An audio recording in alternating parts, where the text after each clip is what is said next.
ফরিদপুরের ঐতিহ্যবাহী শিক্ষা প্রতিষ্ঠান সাদীপুর উচ্চ বিদ্যালয়ের ছাত্রছাত্রী, শিক্ষক ও অভিভাবকদের নিয়ে দিনব্যাপী আনন্দ উৎসব পালিত হয়েছে।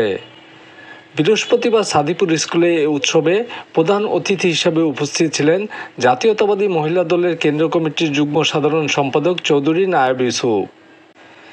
বিদ্যালয়ের ম্যানেজিং কমিটির সভাপতি আবুল বাশার মিদ্দার সভাপতিত্বে অনুষ্ঠানে অতিথি হিসাবে উপস্থিত ছিলেন বিশিষ্ট সমাজসেবক মোহাম্মদ হানিফ মণ্ডল, জেলা বিএনপির সিনিয়র যুগ্ম আহ্বায়ক আফজাল হোসেন খান পলাশ, মহানগর বিএনপির আহ্বায়ক এ.এফ.এম. কাইয়ুম জঙ্গি, সদর উপজেলা সাবেক ভাইস চেয়ারম্যান বেনজির আহমেদ তাবরিজ, সাদীপুর উচ্চ বিদ্যালয়ের প্রধান শিক্ষক আব্দুল হালিম মিয়া।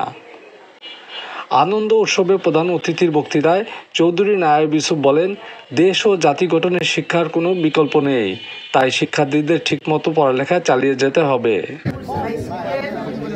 স্টুডেন্টদের প্রতি আমার একটাই কথা যে আমরা পড়াশোনার দিকে মনোযোগী হব, সাথে সাথে আমরা খেলাধুলা এবং এক্সট্রা কারিকুলার সেগুলোর দিকেও আমাদের খেয়াল করতে হবে। কিন্তু এখন একটাই দায়িত্ব, ছাত্রছাত্রীদের পড়াশোনায় মনোযোগী হওয়া।